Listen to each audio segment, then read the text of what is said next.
أعوذ بالله من الشيطان الرجيم. بسم الله الرحمن الرحيم.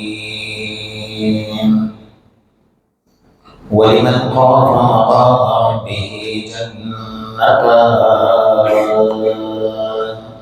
فبأي آلاء ربكما تكذبان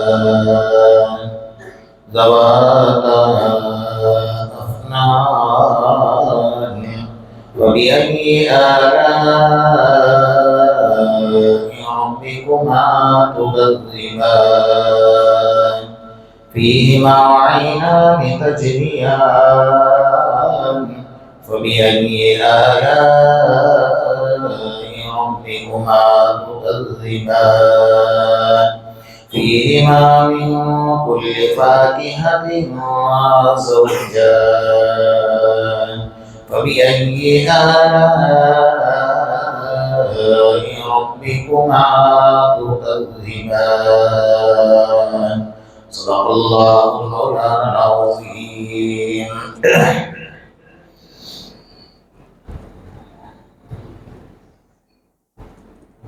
گزشتہ کل آپ حضرات کے سامنے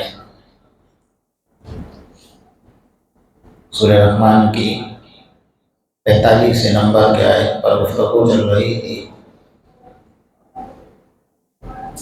یہاں تک اللہ تبارک و تعالیٰ نے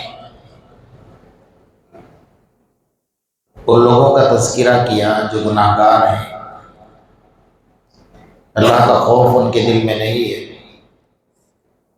اور ہر وہ موقع تنہائی کا گناہ کرنے کے لیے تلاش کرتے ہیں اور جیسے انہیں موقع ملتا ہے وہ فوراً گناہ کر لیتے ہیں. ان کے دل میں ذرا برابر اللہ کا خوف، اللہ کا ڈر اور اس کا وبال، جہنم کا ڈر، جہنم کا خوف کچھ بھی نہیں ہوتا. وہ ایک معنی میں وہ بے حیا، بے شرم ہوتے ہیں، نمک حرام ہوتے ہیں. ان کا تذکرہ کیا اور ان کے اوپر جو جہنم میں اللہ تعالیٰ عذاب نازل فرمائیں گے اس کا تذکرہ کیا ہے.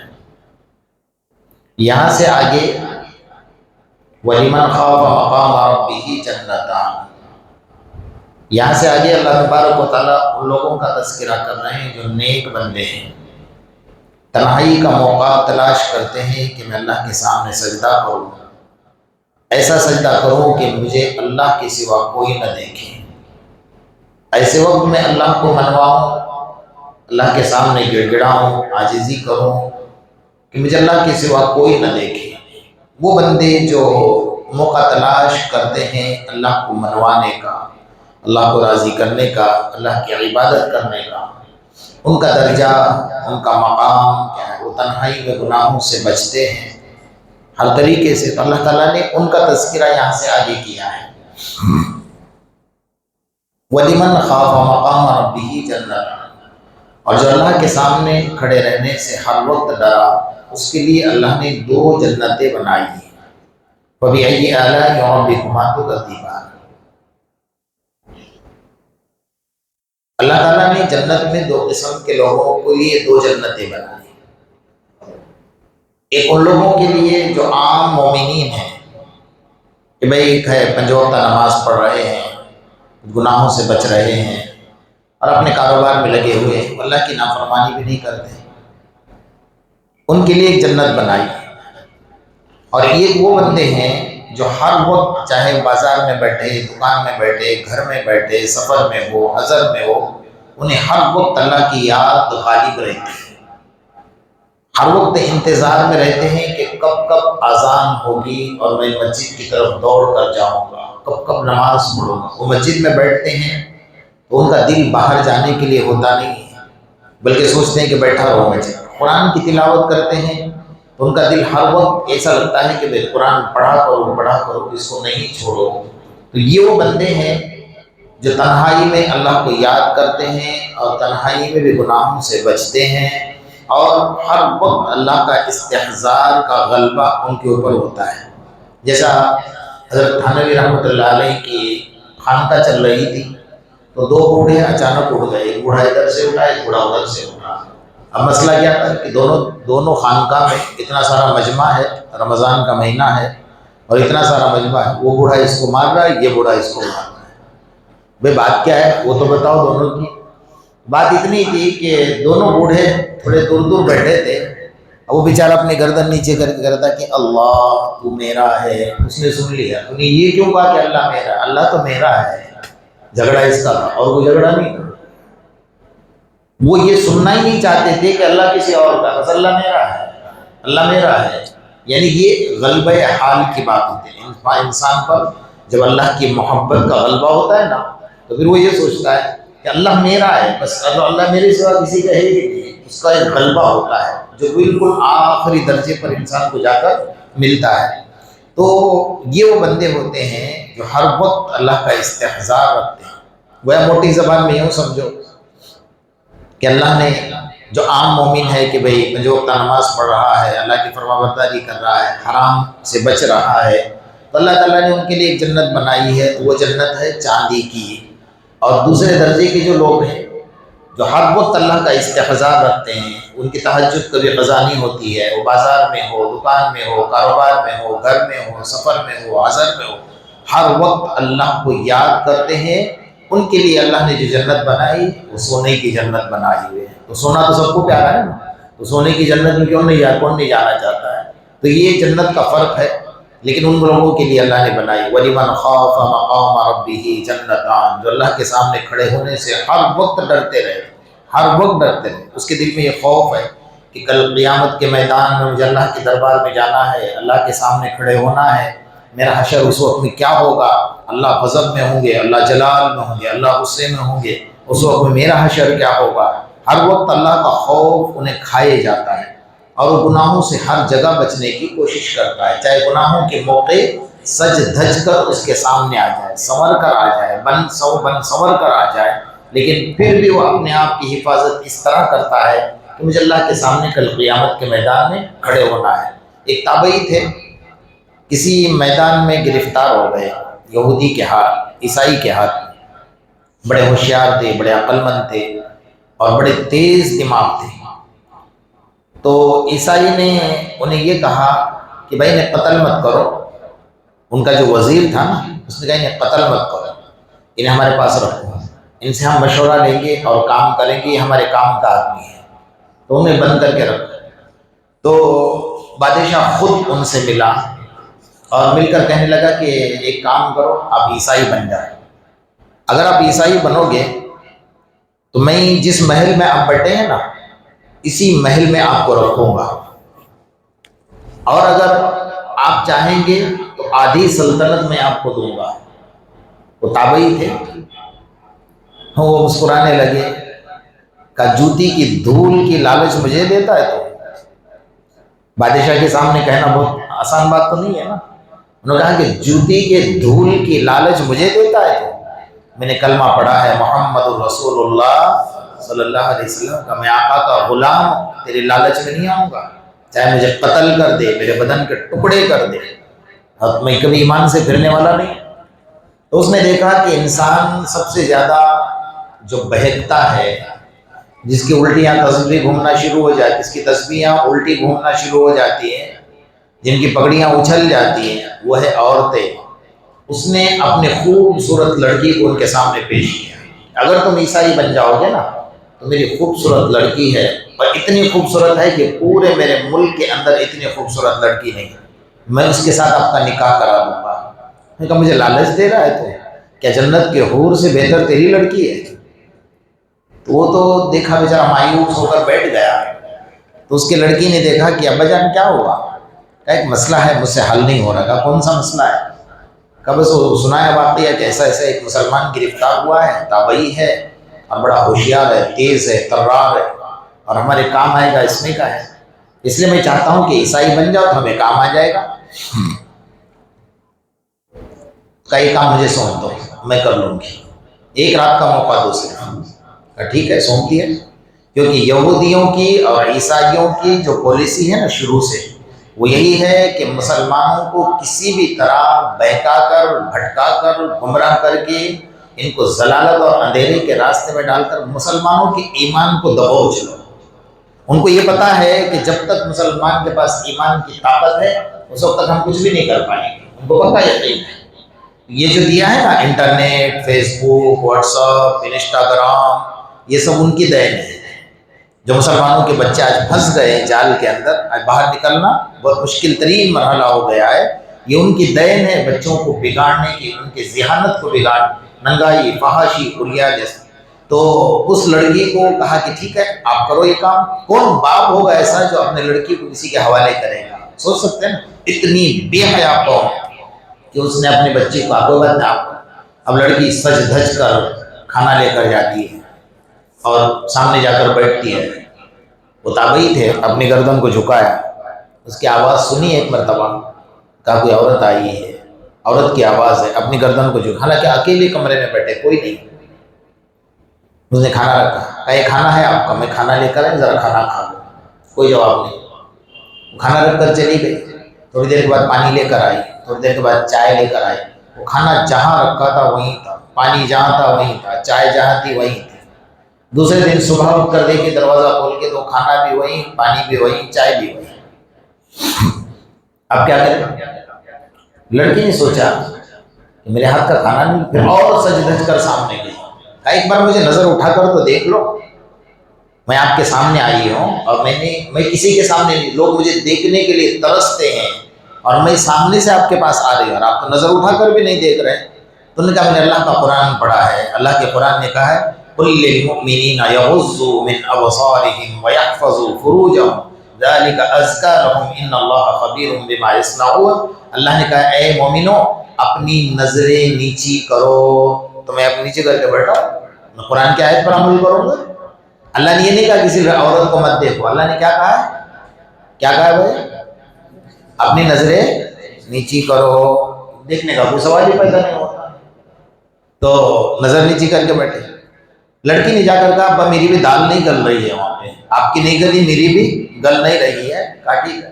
دوسرے دن بادشاہ خود جاتا ہے، اللہ کے بندے 2 دن ہو گئے تم نے پانی نہیں پیا ہے، 2 دن ہو گئے تم نے کھانا نہیں کھایا ہے اور میری لڑکی نے کھانا لا کر تمہیں دیا تھا. تو کہا کہ میں اجنبی عورت کے ہاتھ کا کھانا نہیں کھا سکتا، میرے اسلام نے مجھے یہ اجازت ہی نہیں دی. ٹھیک ہے کھانا اٹھا لیا، سور کے کباب، شراب کا گلاس، بادشاہ نے اپنے ہاتھ سے وہاں رکھا اور نکل گیا. کہے کتنے دن بھوکا رہے گا؟ آخر میں یہ تو کھائے گا نا، حرام اس کے پیٹ میں جائے گا، اس کا ایمان کمزور ہو جائے گا تو آٹومیٹک میرے پاس آ جائے گا. گلاس شراب کا نیچے رکھا تھا، اس کے اوپر پلیٹ کے اندر سور کے کباب رکھے ہوئے. دوسرے دن دروازہ کھول کر دیکھا، تیسرے دن تو جیسا تھا اس طرح، اس کو ہاتھ بھی نہیں لگایا، بلکہ صلی اللہ علیہ نظر اٹھا کر بھی نہیں دیکھا. پھر آ کر دیکھا کبھی آپ نے کھایا نہیں، کہا جب تم نے حلال روزی دی تھی وہ نہیں کھایا تو حرام کیوں کھاؤں گا؟ کہا یار تمہارے اسلام کے اندر تو 3 دن کے بعد یہ چیز جائز ہے جان بچانے کے لیے. اگر کچھ نہیں ملتا ہے حرام چیز بھی کیا ہو جاتی ہے؟ حلال ہو جاتی ہے. تو تمہارے اسلام میں تو یہ چیز جائز ہے. کہا مجھے پتا ہے، مجھے مسئلہ مت سیکھا، میرے اسلام میں سب کچھ ہے، لیکن یہ کھا کر کسی کافر کا دل خوش کرنا نہیں چاہتا ہوں، میرے اللہ کو راضی کرنا چاہتا ہوں. کون کرے گا بھائی؟ ساری لالچیں دی جا رہی ہیں، لڑکی کے ساتھ نکاح کرائیں گے، آدھی سلطنت، آدھی حکومت دیں گے. آخر میں مجبور ہو کر یہ کہنے لگا کہ بھئی ایک کام کرو، تم جس مسند پر میں بیٹھا ہوں، جس کرسی پر میں بیٹھا ہوں، جو عہدہ میرے پاس ہے، یہ پورا عہدہ میں آپ کو دوں گا. اس نے چپ ہو جا، میں نے کلمہ پڑھا ہے لا الہ الا اللہ محمد رسول اللہ سے، اس سے بڑھ کر دولت کچھ ہے ہی نہیں میرے پاس. یہ تو آنکھ بند ہو جائے گی تو بھی چلا جائے گا، پتہ نہیں تجھے کفن بھی ملے گا یا نہ ملے گا، لیکن میرے پاس تو ایمان کی دولت ہے اور ایمان کی دولت کو کوئی جھنجھوڑ نہیں سکتا ہے. تیرے جیسے 1000 آ جائے، میری جوتیوں کے غلام بن جائے، پھر بھی میں اپنے ایمان سے مکر نہیں سکتا ہوں. اس لیے بھول جا کہ میں عیسائی بن جاؤں گا. اب 1 دن نہیں، 2 دن نہیں، 40 دن گزر گئے. کتنے دن؟ 40. جب بھی بھوک لگتی تھی نا، جیسے حضرت عثمان غنی رضی اللہ تعالیٰ عنہ کے بارے میں آتا ہے، جب باغیوں نے ان کا حصار کر لیا تھا چاروں طرف سے اور کھانا پانی کے اوپر پابندیاں لگا دی تھی، حضرت عثمان غنی 40 دن تک کے بغیر پانی کے اور بغیر کھانے کے اپنے محل کے اندر بیٹھے تھے. اور جب بھی بھوک لگتی تھی اللہ کا قرآن پڑھتے تھے، پیاس لگتی تھی اللہ کا قرآن پڑھ لیتے تھے، تو ان کی پیاس بھی بجھ جاتی تھی، بھوک بھی بجھ جاتی تھی۔ انہوں نے کوئی طریقہ اپنایا، کہا تم زندہ کیسے ہو؟ کہا دیکھ رہا ہے میں زندہ تو ہوں، اللہ نے زندہ رکھا ہے، مجھے کھانے پینے کی ضرورت نہیں، میرے پاس اللہ کا قرآن ہے، اس سے بڑھ کر میرے پاس نعمت کیا ہونی چاہیے؟ بہرحال تھک گیا۔ ایک دن لڑکی نے آ کر دیکھا کہ باپ سویا ہوا ہے، لڑکی نے دھیرے سے دروازہ کھولا اور کہا کہ مجھے ایسا لگ رہا ہے کہ تم زمین کے انسان نہیں ہو، شاید تم کوئی آسمان کے فرشتے ہو، کہ تم نے مجھے نظر اٹھا کر نہیں دیکھا ہے، تو مجھے لگتا ہے ان کا نہیں بیٹا، میں زمین کا ہی انسان ہوں، میں فرشتہ نہیں ہوں، لیکن میرے آقا محمد الرسول اللہ صلی اللہ علیہ وسلم نے مجھے جو تعلیم دی ہے اس تعلیم پر اتنی اچھی تعلیم اسلام نے دی ہے کہ کسی خوبصورت لڑکی کو بند کمرے کے اندر نظر اٹھا کر بھی نہیں دیکھ رہے ہو، تو فرمایا مجھے جہنم میں ڈالو گے آپ اکیلے جنت میں جاؤ گے؟ ایک کام کرو، میں اکیلی ہوں، آپ اکیلے ہیں، مجھے کلمہ پڑھا دو، لا الہ الا اللہ محمد الرسول اللہ۔ اس لڑکی نے پیچھے کا دروازہ کھولا، کہا یہاں سے آپ نکل جائیے، میرا باپ سویا ہوا اس کو سونے دو۔ اللہ نے کیا کر دیا؟ نکلنے کا راستہ بھی بنایا اور لڑکی کو ایمان کی دولت سے بھی نواز دیا۔ تو یہ ہوتا ہے اپنے آپ کا، ان لوگوں کے لیے اللہ نے فرمایا وَلِمَنْ خَافَ مَقَامَ رَبِّهِ جَنَّتَانِ، یہ وہ لوگ ہیں جو ہر وقت اللہ کے سامنے کھڑے ہونے سے ڈرتے ہیں، ان کے لیے اللہ نے دو جنتیں بنائی ہیں۔ تو بہرحال انہیں پتا تھا کہ اس کا وبال کیا ہونا ہے، جب میں گناہ کروں گا، جب لڑکی سامنے سے آ رہی ہے تو کوئی مقدمہ تو ہونا نہیں تھا نا، کوئی کیس تو بننا نہیں تھا، کوئی دیکھنے والا بھی نہیں تھا وہاں پر، لیکن اللہ کی ذات حاضر اور ناظر، اور اللہ کی ذات کو نہ مستحضر سمجھا تھا کہ بھئی اللہ کی ذات تو مجھے دیکھ رہی ہے نا۔ اللہ کے رسول صلی اللہ علیہ وسلم نے کو جو تعلیم دی اور سب سے بڑی چیز ان کے نظر میں قرآن کی آیات تھی کہ اس کا وبال کیا ہو، انما بغیکم علی انفسکم ولا یحیق المکر السیء الا باہلہ۔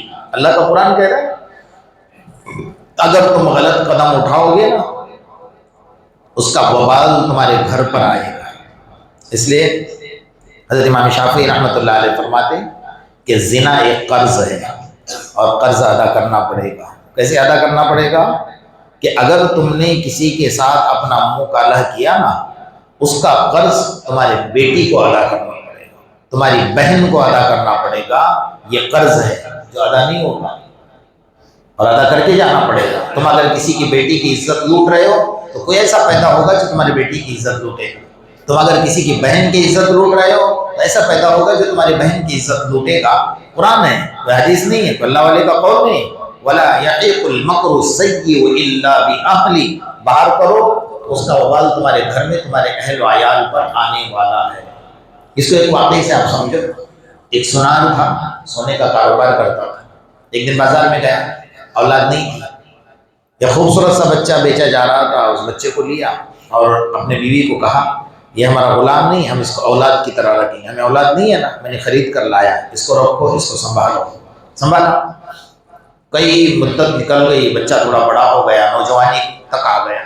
نوجوانی کے عالم میں آنے کے بعد ایک دن بازار سے سودا لے کر آیا، تو آنے کے بعد اس نے جیسے سودے کی تھیلی اپنے ملیکہ کے ہاتھ میں دی نا، سیٹانی کے ہاتھ میں، تو تھوڑا سا ہاتھ دبا دیا، تو جیسے ہاتھ دبایا اس کو محسوس ہوا، عورتیں اس معاملے میں بڑی حساس ہوتی ہیں، سامنے والے کی نظر دیکھ کر سمجھ جاتی ہیں کہ کس نظر سے مجھے دیکھ رہا ہے۔ اللہ نے یہ چیز عورتوں کے اندر دی، جیسے اس نے ہاتھ دبایا وہ عورت کی زور کی چیخ نکل گئی، تھیلی اسی جگہ ہوئی، پورے گھر میں ماتم، نہ کھانا بنا، نہ گھر کا صاف صفائی ہوئی، نہ گھر کا چراغ جلا، بس بیٹھی ہوئی تھی چپ چاپ۔ عورتیں بھی ایماندار تھی اس زمانے کی، تو جب شوہر آیا نا گھر پہ، دیکھا گھر کے اندر تو ماتم ہے، کیا ہوا بھائی؟ کہا جس کو اپنے اولاد مانی ہے نا، آج اس ناہنجار کی نظر مجھ پر بگڑی ہے، میں محسوس کر رہی ہوں کہ اس نے میرا ہاتھ دبا دیا۔ عورت سے برداشت نہیں ہو رہا تھا، ایماندار عورتیں تھی، شوہر کے گلے پڑ گئی اور چیخیں نکل گئی۔ شوہر بھی ایماندار تھا، ہمارے جیسا نہیں کہ فجر کی نماز آپ بھی مت پڑھنا، مجھے بھی مت اٹھانا، جی آپ بھی جیسے ویسا میں بھی ہوں، دونوں ایک جیسے تھے، جیسی روح ایسا فرشتہ ملا ہوا ہے، تو کیا کریں گے؟ تو کہا اس دور کے لوگ ایسے نہیں تھے۔ تو شوہر کی چیخ نکل گئی، کہا غلطی اس کی نہیں، غلطی میری ہے۔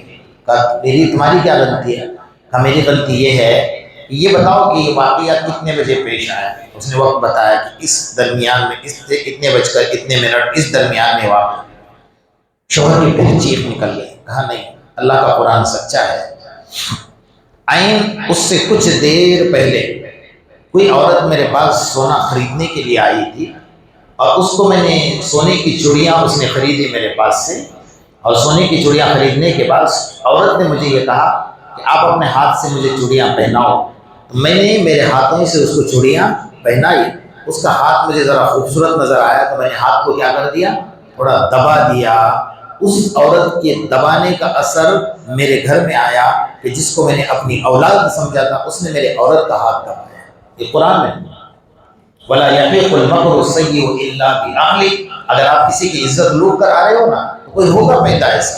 حضرت امام شافعی نے اس قرآن کی آیت میں ذیل میں لکھا ہے کہ کوئی ایسا پیدا ہوگا جو تمہارے بہنوں کی، تم بھائی کسی کے بہن کی عزت لوٹو، کسی بیوی کی عزت لوٹو، تو یہ وبال تمہارے گھر پر آنا ہے، اور تمہاری وجہ سے آنا ہے، کسی اور کی وجہ سے تو نہیں آنا ہے۔ اس لیے اپنے گھر کی حفاظت چاہتے ہو تو دوسروں کے گھر کی حفاظت کرو، اپنے عزتوں کی حفاظت کرو۔ اس لیے آقا انعامدار محمد رسول اللہ صلی اللہ علیہ وسلم نے بہت بڑی ضمانت لی ہے کہ اے میرے امت کے لوگوں، تم دو چیزوں کا وعدہ مجھ سے کرو، صرف دو چیزوں کا۔ قیامت کے میدان میں جنت میں لے جانے کی ضمانت میری ہوگی۔ من یضمن لی ما بین لحیی وما بین رجلی اضمن لہ الجنہ۔ جو اپنے زبان کی حفاظت کرے گا، جو اپنے شرمگاہ کی حفاظت کرے گا، کل قیامت کے میدان میں جنت میں لے جانے کی ضمانت میری ہوگی۔ اس سے بڑھ کر اور کیا چاہیے؟ ہمارے آقا کا وعدہ ہے، اور اللہ کے رسول کا وعدہ کبھی غلط نہیں ہو سکتا۔ دو چیزوں کی حفاظت کرو، زبان سے کسی کو غلط مت بولو، جھوٹ مت بولو، چغل خوری مت کرو، غیبت مت کرو، کسی کو تکلیف مت پہنچاؤ، زبان سے گالی گلوچ مت کرو، کسی کا دل مت دکھاؤ۔ من سلم المسلمون من لسانہ ویدہ، سب سے بہترین مسلمان وہ ہے جس کے زبان سے یا کسی کے ہاتھ سے کسی کو نقصان نہ پہنچے۔ اور دوسرا شرمگاہ کی حفاظت کرو کہ غلط جگہ پر استعمال مت کرو۔ یہ دو چیزوں کا وعدہ تم مجھ سے کر لو اور پکا اس پر جمے رہو، کل قیامت کے میدان میں میری ذمہ داری ہے جنت میں لے جانے کی۔ کریں گے نا انشاءاللہ؟ ہماری مجلس کا فائدہ ہونا چاہیے۔ روزانہ اگر ایک چیز ہم حاصل کر لیتے ہیں، ہمیں ایک چیز مل گئی، آج ایک چیز ہم کو مل گئی کہ ہمیں اپنے زبان کی حفاظت کرنی ہے، ہمیں اپنے شرمگاہ کی حفاظت کرنی ہے۔ جھوٹ بولنے کا موقع آ گیا، خاموش نہیں بولنا ہے، کچھ بھی ہو جائے۔ کسی کی غیبت کرنے کا دل ہو رہا ہے، نفس اس پر کنٹرول نہیں کر رہا ہے، کچھ بولنے کا وقت آ گیا، خاموش، اپنی زبان پر کنٹرول۔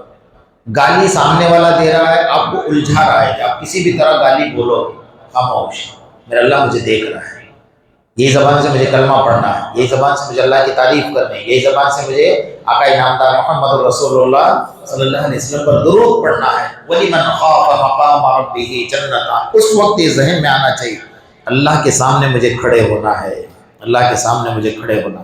فوراً رک جاؤ، اپنے آپ کو روکنے کی، کتنا بھی غصہ آ جائے، کتنا بھی کنٹرول سے باہر ہو جاؤ، فوراً اگر ایسا لگتا ہے کہ غصہ کنٹرول میں نہیں ہو رہا ہے، وضو کر لو، کھڑے ہو تو بیٹھ جاؤ، بیٹھے ہو تو لیٹ جاؤ۔ یہ حدیث ہے اپنے آپ کو کنٹرول کرنے کے لیے کہ اگر آپ کھڑے ہیں نا تو آپ بیٹھ جاؤ، بیٹھے ہیں تو لیٹ جاؤ، اور بے وضو ہیں تو وضو کر لو۔ وضو کرنے سے آدھا غصہ آپ کو ہی ختم ہو جائے گا، شیطان آپ پہ کنٹرول، شیطان آپ پہ حاوی نہیں ہوگا، آپ کنٹرول کر پاؤ گے اپنی ذات کو۔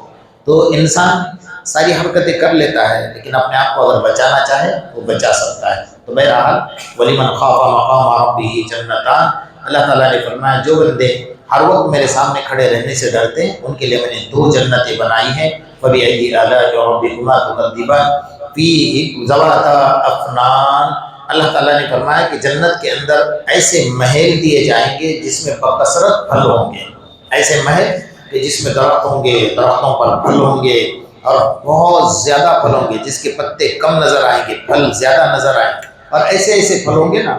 تو حدیث میں فرمایا کہ جب بندہ قیامت کے میدان میں اللہ کے دربار میں جائے گا نا تو سب سے پہلے اللہ پورے زمین کی ایک روٹی بنائے گا۔ کیا کرے گا؟ بولو نا، پورے زمین کی، مشرق سے مغرب تک جتنی زمین ہے نا یہ زمین کی ایک روٹی بنائے گا اور ایک ہی روٹی سارے جنتی کھائیں گے. کیونکہ جنت میں دنیا کی روٹی، ہم نے تو سنا تھا کہ جنت میں اچھے اچھے پھل اس لیے کھلا رہا ہے اللہ تعالیٰ کہ قبر میں سو کر جو تمہاری زبان پر کڑواہٹ تھی نا،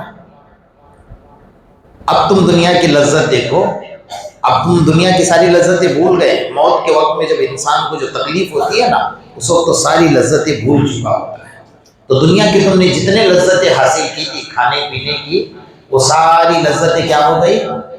موت نے ختم کر دی تھی. اب دنیا کی لذت دیکھو، دنیا کی روٹی میں دنیا ہی کی لذت ملے گی، آخرت کی نہیں ملے گی. یہ آخری کھانا تمہارا دنیا کا ہوگا. اب تمہیں جنت کا کھانا دیا جائے گا تو پتہ چلے گا کہ دنیا کے کھانے میں اور جنت کے کھانے میں کتنا فرق ہے.